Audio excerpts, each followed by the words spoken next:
Joe Justice here, coming to you live on September 22nd, 2023.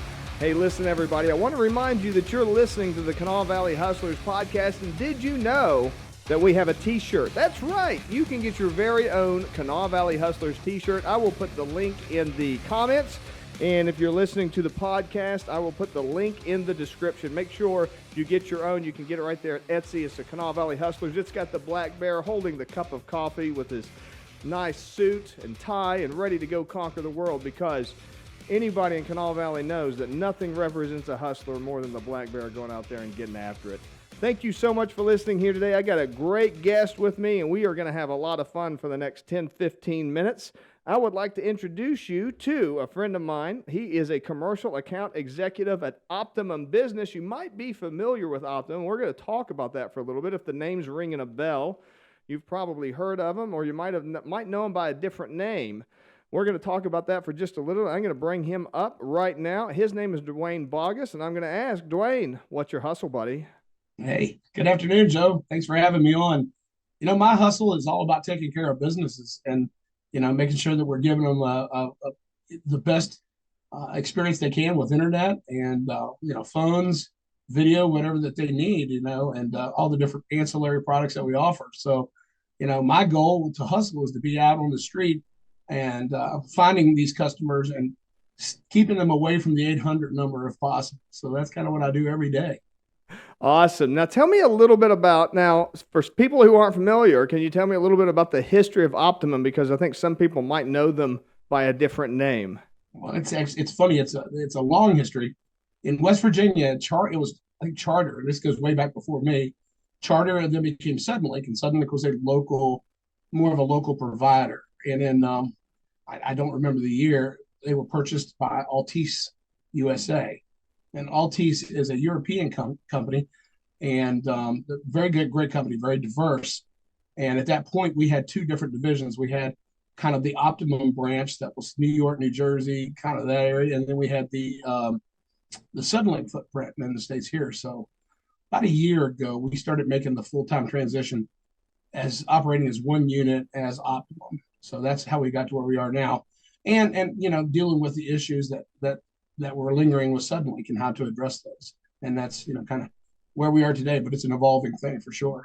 So is there a difference between Optimum Business and just the Optimum that you might get I know you guys, I know Optimum does cable television, internet, and mobile devices. Is there a difference between that Optimum and Optimum Business? Well, we operate as two separate units. I do not dabble in the residential area, and kind of glad of that. That's not for me. But, the point with business is that, it's a different expectation. And as you well know, there's different service requirements to keep businesses going. Yeah, tell me a little bit about that. What does it matter, your internet service provider? Isn't one the same as the other, or is there differences that people need to be aware of when they're choosing their provider? Well, I mean, one of the things that we kind of, one of the things that we kind of hang our hat on is keeping a secure network that's going in. And, we do different things to safeguard our customers, to help against, people coming in and hacking the account. And, if you can do that and work with a good IT provider, you're going to, you're going to protect your business, because every day there are people out there trying to break into systems and hack, as you well know. And it's, that's where we start. And then, we try to deliver the best local level experience that you can get when it comes to the customer service experience, the technicians, or whatever. And you won't get that on the residential side. And I think what sets Optimum apart is that we do have so many local people in the market. People just don't know we're here. So yeah, for sure. And I know cybersecurity is the big threat right now. I know we talk about that all the time and deal with that kind of stuff all the time. So that's on the radar for Optimum as well. Oh yeah, that's a big part of this, the secure network. And one of the things, even like our equipment, like modems, they're not programmable. And the reason they're not programmable for a customer is because that is to protect our network. And that stuff is way above my head. Understand? I'm a sales guy. I'm a hustler, but right. I'm not a technician. If you call me up for help, you are You're at your own risk. You can point them in the right direction though, right? And that's the thing. I try to be there to answer the phone whenever a customer calls. It's there there are going to be bad days. Things happen. Storms happen. Squirrels eat through lines. I mean, it happens. But it's the fact that I try to tell my customers, you call me anytime, I'm going to escalate it and going to get it in a situation where we can get you fixed and back online as soon as possible. So let's step back for a minute. Let's talk a little bit more about Dwayne and a little bit less about Optimum. I know you're excited about your business, but I'm really curious as far as hustling goes. Have you always been into sales? Have you always been a hustler? Yeah, it's funny you bring that up. I had grand aspirations of going to be an attorney. That's what I wanted to do. I started hustling probably 5 years old, if not sooner, selling vegetables that we grew in the garden on the side of the road back in Western Greenbrier County, tires, whatever dad had that he wanted to get rid of.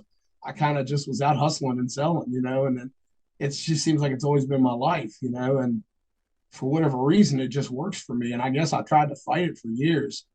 And I went to college, got my degree. I was ready to go to law school.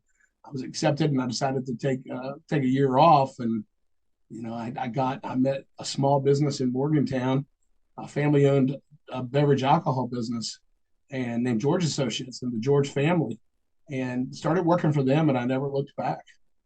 Oh, that's really cool. I want to talk to you a little bit more about that here in just a second about spirits and whiskey and all that kind of stuff. But I'm really curious if you've got that many years of experience. I know there's going to be tons of people listening that are going to be wondering something along the lines of how have you stayed in sales for this long? Because I know that sales positions, people kind of come and go. They try it out. They just can't handle it. So how have you been able to stay motivated, to stay into it? What are your tips for people that are new to sales? Funny story is I got into management, and I spent a good bit of time in management for the spirits business that I worked for, and all the different evolutions that it went through. I mean, we changed names, mergers, acquisitions, and my last role, which I spent probably 15 to years as the state manager for the company, and ran my own sales force, and did that. So everything then kind of changed.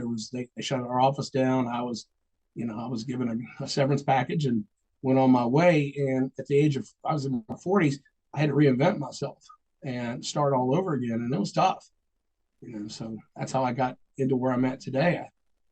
Gotcha. So being hungry and bills to pay will motivate you to get back into sales. Yeah, being hungry is a big part of it for sure. Do you have any tips or tricks or systems that you rely on for any tips that you would give to people that are new into sales, or maybe even somebody like yourself that's making a little bit of a life change? Maybe they've been in management or something, but they're looking to get into sales now, or maybe even their own business. Part of running your own business is sales. And I tell people all the time, you're never too old to start. You're never. Absolutely. I mean, how old was Colonel Sanders when he fried his first chicken? I mean, come on, guys. He was in his 60s. Yep, that's right. Yeah. And you look at guys like that, you have to take that leap, and hardest thing I think in sales for anybody is that belief in yourself. I've always been a proponent that no one buys a product just because of the product. If they like you, if they trust you, they will buy from you. So yeah, it's all about relationships, right? It is, and it's about you got to have activity.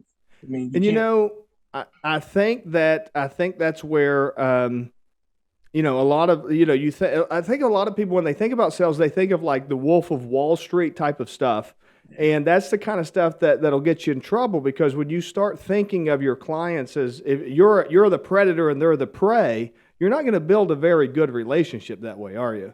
No, absolutely not. And I'll be honest with you, I have lost sleep several occasions because of a situation at work where someone's having a business is down with their phones or something. I can't, because you want to come through for them, right? Yeah, it keeps you up because you know how important it is. I'm dabbling in small business myself, it's hard for people, and the majority of the businesses I work with are small to medium businesses. That's really my focus level. Yep. So anybody that's starting out, my goal is to give them what they need for the best value, and not just sell them a bunch of products just to make a paycheck. Right. That I think short-sightedness that's the will way kill to you go. every Yeah. time. Yeah. Absolutely. I couldn't agree with you more, Dwayne. Hey, listen, we're coming up on our time, but I do want to ask you real quick before we hop off here. I was wanting to talk to you a little bit. I said I'd circle back around to spirits. Now, I understand that you're a spirits broker. Can you tell me Yeah. what that's all about and how that Well, works? well, my wife, God love her, she said, "Why don't you get back in the beverage alcohol business?" And I thought I'd never go back, but I liked it. I loved it so much, and I've been able to travel the world and visit distilleries and learn how to, how whiskey's made, how vodka's made, different things. So I partnered with a gentleman named Daniel, a company called Edgewater Spirits, and we launched a year ago in October. It's called Wok of Vodka, and that's our first brand, and it's growing pretty nicely. And I'm a single man operation. I do it in my part time, and it's a lot of fun, very rewarding. That's awesome. And that really encompasses the spirit of the Kanawha Valley Hustlers. I think that, I don't have any problem at all with the side hustle. I think everybody should have one. And I think it's exciting to do stuff like that, right? Yeah, it's something I enjoy. It's almost like a hobby. Yep. Well, a hobby that pays a little bit of pocket change isn't that bad, right? That it's not all bad. That's right. All right, Dwayne, I want to really thank you. Thank you for joining me. Hang on for just a second. I'm going to say goodbye, and then I'll pop back over with you, okay? All right. Thanks, Joe. All righty. Thank you. And thank you for watching here today. I hope that you've had a wonderful Friday. We're almost halfway through, so it is almost the weekend. I hope you've got great plans for this weekend. We are well into fall, so it's going to be getting cold soon. Make sure you get out there. Make sure you do something fun. And I want to remind you to check out the comments. We have the Kanawha Valley Hustlers t-shirt. You can grab yours today. You know you want it. You want to show the world that you're a Kanawha Valley Hustler, and I want to encourage you to do that. Have a wonderful weekend. Until next time, bye-bye for now.